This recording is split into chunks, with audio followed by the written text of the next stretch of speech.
coloquei para vocês aí uma imagenzinha, né? De uma palavra que ela aparecia de vez em quando aí, né? Só para chamar a sua atenção. Ela aparece, ela pisca, ela chama a sua atenção. O que você tem que fazer é, se você conseguir capturar ela, né? Se você conseguir capturar ela com o print, né? O print da sua tela, você pode mandar para mim depois lá no privado. Não pode falar aqui na aula, tá? E nem pode falar lá no grupo, tá bom? É uma brincadeira que eu quero fazer com vocês aí para ver e testar a sua atenção durante a aula, tá? Eu não vou dizer onde é que ela vai aparecer, nem vou dizer que palavra que é. Vocês têm que ficar atentos e depois mandar para mim lá. Se você conseguir printar a tela, beleza. Se você não conseguir printar a tela, você pode simplesmente escrever num pedacinho de papel aí, depois você digita lá para mim ou manda em áudio, não tem problema, tá bom? Mas eu fiz ontem de propósito, assim, meio que chamando a atenção. Esperei que alguém falasse assim, o que é isso? O que essa palavra tá piscando? Mas ninguém nem deu atenção, né? Então hoje vocês já sabem que pode acontecer dela aparecer a qualquer momento, tá? Nosso quiz de revisão vai aparecer uma palavra-chave durante a aula, tá? Você fica prestando atenção, que ontem ela apareceu, eu joguei assim, né, sem avisar nada, para ver se despertava a atenção de vocês, né? Eu vi que vocês não deram fé, né? Então hoje eu tô avisando que a partir de agora vai aparecer em todas as aulas, certo? Seja no YouTube, seja no Google Meet, elas vão aparecer e vocês têm que mandar para mim aí, tá bom? A resposta correta. O tema da presença que eu tô sabendo. O tema da aula de história de ontem vai cair em alguma coisa, ainda alguma avaliação? Eu acredito que não. Eu acredito que a gente vai colocar agora o conteúdo do livro 3. Isso aqui é só para finalizar o que a gente começou, né? Isso. Porque esse assunto é importante para você no ano que vem. Entendeu? No primeiro ano do ensino médio, você vai ver isso aqui de novo, né? No caso, vocês vão ver então, Primeira Guerra, né? Depois... Oi? As avaliações vão ser sobre qual livro? Do livro 3 agora. Livro 3. É. Ah, então tipo, a gente vai pegar antes de começar o livro 3, praticamente, as avaliações. Não, a gente vai começar a estudar o livro 3 na próxima semana, se tudo der certo. E aí a gente vai ter as provas no finalzinho de agosto ou comecinho de setembro, por ali. As provas são seminários, né? Os seminários que a gente teve, né? Os trabalhos avaliativos. Certo? Certo. Quer dizer, eu estou dizendo que são seminários avaliativos se forem online, né? Se forem presenciais, talvez a gente já tenha escrito. Mas vamos esperar ver o que vai acontecer lá, né? Então vamos começar aqui. O nosso quiz é o seguinte, ele vai ter 4 questões e uma atividade de casa no final, tá? Então aqui é bem simples. Questão número 1, vocês vão atribuir a frase, analisá-la ao seu critério de imagem, para ver se você consegue, assim, fazer uma conjectura e ver se ela é verdadeira ou falsa, tá? Analisem com cuidado. Então tá aqui, a partir do seu livro de artes, a partir da página 26, é que você vai poder fazer as consultas, tá? Necessariamente não precisa ser a página 26 aí entrar no quiz, mas a partir dela, da página 26 até o final, nós estamos fazendo aí, então o quiz, tá bom? Então aqui diz assim, as vinhetas são videografismos utilizados para apresentar um programa de televisão, geralmente associando música, imagem e texto em animação. E elas identificam a abertura, a passagem e o término da programação televisiva. Isso é verdadeiro ou falso? Verdadeiro. Alguém discorda? Verdadeiro. Alguém é do contra? Não? Tudo certo? Não, pra mim é verdadeiro também. Verdadeiro também. Então, já que é unânime, vamos ver então. Oi. O que é? Videografismos. Como assim, grafismos? Vídeo é aquilo que a gente compreende como vários frames passando por segundo, né? Dando movimento a uma imagem. E grafismo tem a ver com gráfico, com imagens, certo? Tudo que é gráfico é porque é uma imagem, certo? Então, videografismos, imagens que são colocadas umas sobrepostas às outras para gerar movimento. No final das contas, todo vídeo é assim, né? Como se fosse um storyboard, né? Só que ele se movimenta com uma certa rapidez e isso provoca o movimento da imagem. Então vamos para a resposta, né? Questão 1, resposta está... Opa, verdadeira. Então a nossa resposta é verdadeira. Então significa que as vinhetas realmente elas são esses videografismos que a televisão ela começou a utilizar, certo? Não significa que a gente utiliza somente na televisão, mas ela foi a primeira a utilizar. Lógico, o primeiro recurso de tele e imagem, né? Então a gente tem aqui na página 26 para vocês poderem entender melhor aí essa situação. Então, a partir da programação de TV, quando foi feita a primeira transmissão em preto e branco, em 1926, houve então aí toda uma mudança no cenário de televisão, né, televisivo. A gente diz que, por não ter a internet nessa época, né, era sem dúvida nenhuma o recurso de telecomunicação mais procurado. Aqui no Brasil, a televisão chegou em 1948, né?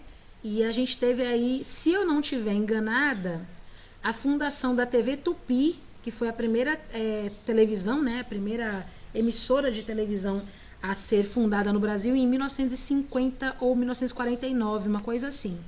Que foi até Assis Chateaubriand, que foi o fundador da TV Tupi aqui no Brasil. Tem até um filme com ele, né? Assim, contando a história do Assis Chateaubriand no Netflix. Eu não tive muita paciência de assistir aquele filme, não, porque ele mostra a vida que ele tinha, era uma vida bem bagunçada, ele era bem boêmio, né? Gostava de beber, fumar, se prostituir. Eu falei, chega uma hora que os detalhes pouco importam, né? Eu queria saber a história da televisão, não a história do cara. Então, a vinheta, ela é aquele videozinho curtinho, né? Que tem uma locução, né? A voz de um cara bem bonito. E tem várias informações, né? Que vão aí mostrando... É tipo uma introdução do vídeo, mais ou menos, né? Para dar o início ao vídeo. Hoje a gente falando de YouTube, né? É a introdução dos vídeos. Por exemplo, quando eu mudei de sistema operacional, porque eu trabalhava com Windows, né? Meu computador antigamente era o Windows. E o Windows, ele dá um pouco de trabalho em determinadas coisas no que diz respeito aí à aula online, né? Eu acho muito difícil trabalhar com Windows. E eu comecei a trabalhar com Linux. O Linux é bem mais fácil e me adianta muito o serviço. Aí eu percebi que o sistema do Linux, né, o editor de vídeo do Linux, ele é muito diferente do Windows, muito diferente. O Windows é o Movie Maker. Esse aqui eu não sei nem falar o nome dele. E aí eu percebia que se eu não colocasse uma vinheta lá no comecinho do vídeo, ele ficava aquele tempo todinho mudo e eu não sabia como corrigir aquilo. Então eu fiz algumas vinhetas, né? Vocês podem até ver no YouTube de vez em quando. Tem um videozinho. Se a aula não foi live, né? Se a aula foi pelo Google Meet, com certeza ela vai ter uma vinheta, né? Bem curtinha, né? Com uma musiquinha, uma animaçãozinha, só para dizer para você que tipo de conteúdo que você vai ver ali. Se é história, se é geografia ou se é artes, né? Então a gente tem a vinheta de abertura e a de encerramento, que são as que eu utilizo, e tem a vinheta de passagem, né, que são os comerciais, né, que vão passando aí de um programa para o outro. Agora a gente vai falar da questão número 2. O que é o teatro, né? O teatro é um termo de origem grega que designa simultaneamente o conjunto de peças dramáticas para apresentação em público e o edifício onde são apresentadas essas peças. É uma forma de arte na qual um ou vários atores apresentam uma determinada história que desperta na plateia sentimentos variados. Você concorda com essa afirmativa? Ela é verdadeira ou ela é falsa? Verdadeiro. Verdadeira. Também acho. Tem alguma coisa nela que pode ser assim um engano? Não tá... Pronto, tá todo mundo resoluto dizendo que é verdadeiro, né? Então, vamos para a resposta, né? Resposta na questão 2 Tia, a palavra... verdadeiro. Tia, Oi.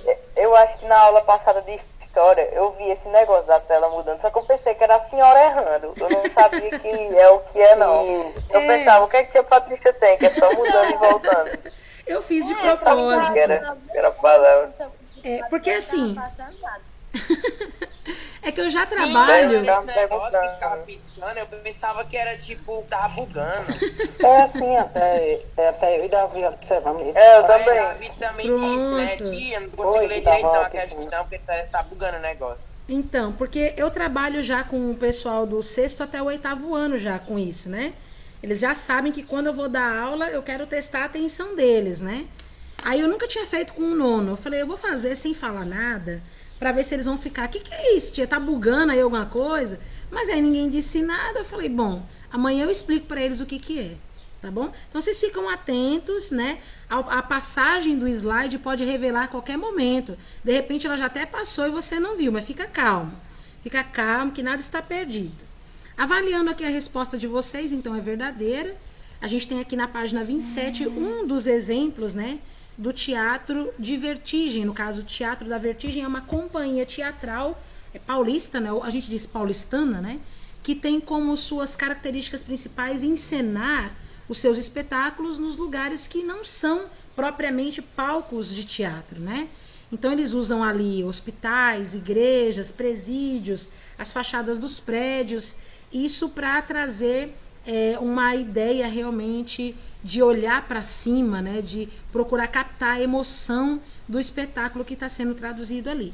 Então, como a gente viu aqui nessa resposta, realmente a gente vai utilizar um conjunto de identificações, um conjunto de peças. Por isso que a gente chama que o teatro ele tem peças, né? Precisamos do figurino, da maquiagem, do cenário, da impostação de voz, da dramatização, do roteiro, né? E então tudo isso envolve cada peça formando aí um quebra-cabeça bem organizado, onde os atores vão apresentar uma história que vai despertar vários sentimentos naquele que está assistindo, né? Na plateia que está assistindo. A pergunta número 3, eu tenho aqui uma foto bem bonita do Stomp, eu curto muito esse grupo, né?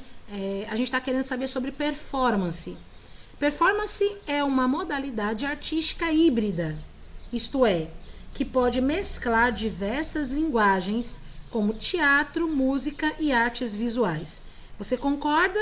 Diz que é verdadeiro. Você discorda? Diz que é falso. Pera.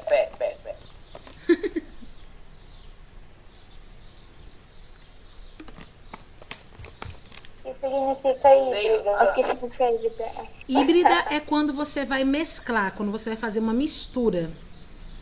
Concordo. Por exemplo, quando a gente voltar a ter aula presencial, né, que em breve isso vai acontecer em nome de Jesus, né? Quando a gente voltar às nossas aulas presenciais, a gente vai precisar recorrer, sem dúvida nenhuma, ao ensino híbrido. O que é o ensino híbrido? O ensino presencial mesclado com o ensino à distância. A gente vai ter que entrar, principalmente eu já estou aqui pensando em como fazer isso. Como que eu Tio, vou o dar Paraíso não aula? pensa em voltar ainda não, né? O paraíso? Acho que é A gente está só aguardando a ideia do governador. Se o governador bater o martelo e dizer que sim, a gente volta. Quase certeza Para que ele absoluta. pague Não. De relação à formatura, a praia do Brejo, né? Não sei dizer. Mas eu penso nisso, mas não Não, sei vamos fazer dizer. semana que vem. Mas se vocês quiserem realmente saber a respeito disso, entre em contato com o Mazé, que o Mazé deve ter uma solução para isso aí, viu? Então, gente, vocês acham que é verdadeiro ou falso? Eu acho que é verdadeira.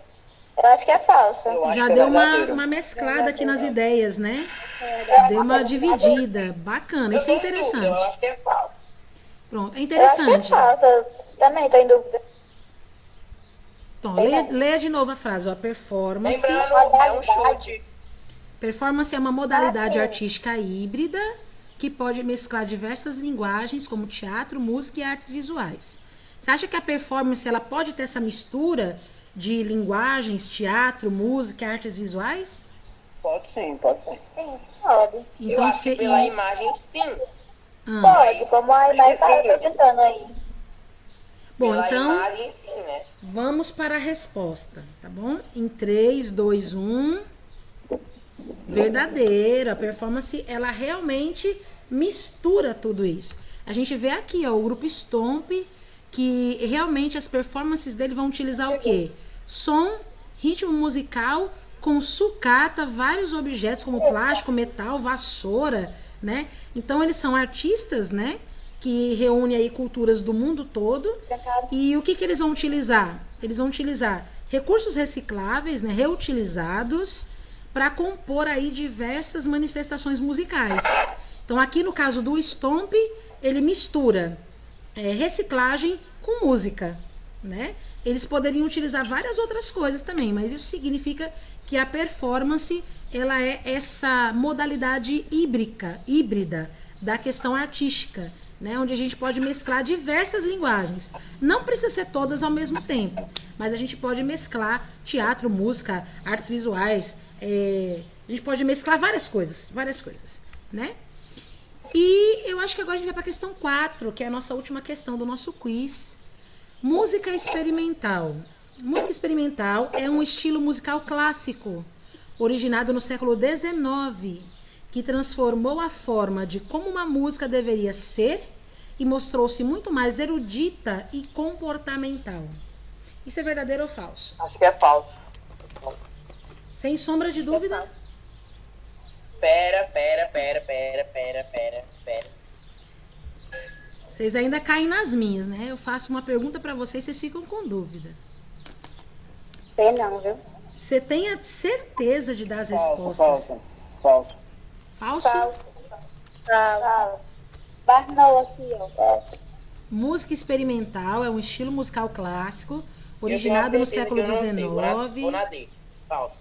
que transformou a forma como a música é vista no século XIX, transformando ela numa música erudita e comportamental. É falso? Falso. Bom, então vamos para a resposta, né? Aqui foi a maioria, todo mundo, né? Aqui é unânime.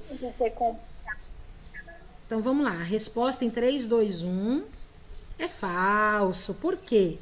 Primeiro que a música experimental, ela é mais para o século XX, né? E é um estilo de música que a gente chama de inovador. Por quê? Porque extrapolou os limites do popular, né? Que era conhecido. Então a música experimental, ela poderia ser até mesmo considerada aquela que não tinha ruído algum. Lembra desse cara aqui, ó, do John Cage? John Cage foi o cara que criou uma música, né, totalmente assim silenciosa, lembra disso? Né? Então a performance dele mesclava a falta, no caso, não posso nem dizer que é a falta do ruído, mas a questão da omissão do ruído dentro de uma partitura. Aí ele fez uma música, uma canção chamada 3 minutos e 44 segundos, que basicamente ela não tem som algum, né? Então ele foi um compositor... Aquela que a gente escutou foi que não tinha nenhum som. Que a gente viu no 8º ano, se eu não estiver enganada, né? Mas se você procurar no YouTube, tem. Você coloca lá 3 minutos e 44, John Cage, você vai achar. Ele é dos Estados Unidos. Era o cara lá paradão no piano. Essa mesma. Então o cara fez o quê? O cara, ele estava estudando o som do silêncio, o som dos ruídos, e ele começou a caracterizar barulho e ruído como parte da música, né? Mas o silêncio também entrou como um elemento musical. Isso foi uma inovação, né? No século XX, música era música e silêncio era silêncio. Então o cara começou a trabalhar o silêncio dentro da música, fazendo disso algo nem um pouco convencional, né? Então a gente também tem como exemplo disso aqui no Brasil o Juvenal Vasconcelos, que ele é conhecido como Naná Vasconcelos, né? Ele é de Pernambuco, e ele começava a utilizar esses mesmos quesitos dentro da percussão. Ele era um percussionista que ele utilizava diversos instrumentos, alguns até ele mesmo que criou, e ele, acostumado aí com essas questões aí de trabalhar a música experimental, ele também fazia com que algumas experiências acontecessem em palco. Dizem que ele tocava a música da chuva e acontecia ali, a chuva acabava acontecendo. Então isso que é música experimental, você ter experiências com o som, com o ruído, a partir disso e até mesmo a partir do silêncio, certo? Então, já que a gente já terminou aqui a nossa questão do quiz, a gente já revisou todo o último capítulo, né, o último tema do nosso livro de artes, a gente vai agora passar para o momento mais esperado, né, ou melhor, menos esperado, que é a atividade de casa, tá? Essa atividade de casa não é para você fazer agora para mim, você vai fazer para me entregar somente na terça-feira que vem, tá? Então pode ficar tranquilo e dá tempo de você juntar o material e fazer no fim de semana, tá bom? Então a gente vai trabalhar com isso aqui, ó. Nós vamos observar a questão da Efigênia Ramos, aliás, nem Ramos, é Rolim, né? Mas ela tem Ramos no nome. Efigênia Rolim, como ela é muito conhecida, ela vê matéria-prima em objetos que são descartáveis. Isso pode ser até um papel de bombom, um pacote de xilito, um pacote vazio de bolacha recheada, né? Garrafa PET, papel, né? Tudo isso ela utiliza para compor, né, os seus itens, né, a sua reciclagem. E ela usa sempre imagens fantasiosas, né, para transformar esses itens reciclados em objetos artísticos, certo? E aqui a gente vê na página 33 do livro o trabalho dela. Então vamos dizer que ela é uma artista plástica, né, com certeza. Ela vive em Curitiba, no Paraná. E ela é uma contadora de histórias e versos. Ela gosta de contar histórias e ela faz artesanatos com aquilo que geralmente é descartado, né? Então, nas suas performances, o que ela faz? Ela também usa o componente híbrido. Ela usa contação de história com figurino montado a partir de itens que seriam descartados no lixo. Então, você vê que mistura que fica isso aqui, né? Então, o que ela faz? Ela mistura tudo isso e faz esse tipo de material. Aqui vocês podem observar que nós temos papel de bombom, papel de xilito, papel de pirulito. A gente tem anel, né? Anel de latinha de refrigerante, né? Essa do meia. Né? Você vê que coisa? Lá em São Paulo, né, no sul, ela é do sul, a gente chama papel de bala, né? Papel de bombom aqui, né? E essas bonecas, como vocês podem ver, não são nada bonitas. De repente ela pegou na rua também, reciclou, né? Assim, coisas que você olha e diz, não tem valor nenhum. Ela transforma, ela recicla e faz de uma maneira artística a sua manifestação híbrida. Através de contação de histórias, ela utiliza esses itens aí e ela é muito famosa. Tá vendo aqui, ó? Aqui é um cachorrinho feito de papel de bombom, né? E aqui, nessa imagem... Um cavalo. Pode ser um cavalo, né? Da forma como o espectador vê, né? Aqui é a Rolim, né? A Efigênia Rolim, utilizando aí o seu ateliê para mostrar pra gente o que ela faz, o que ela cria.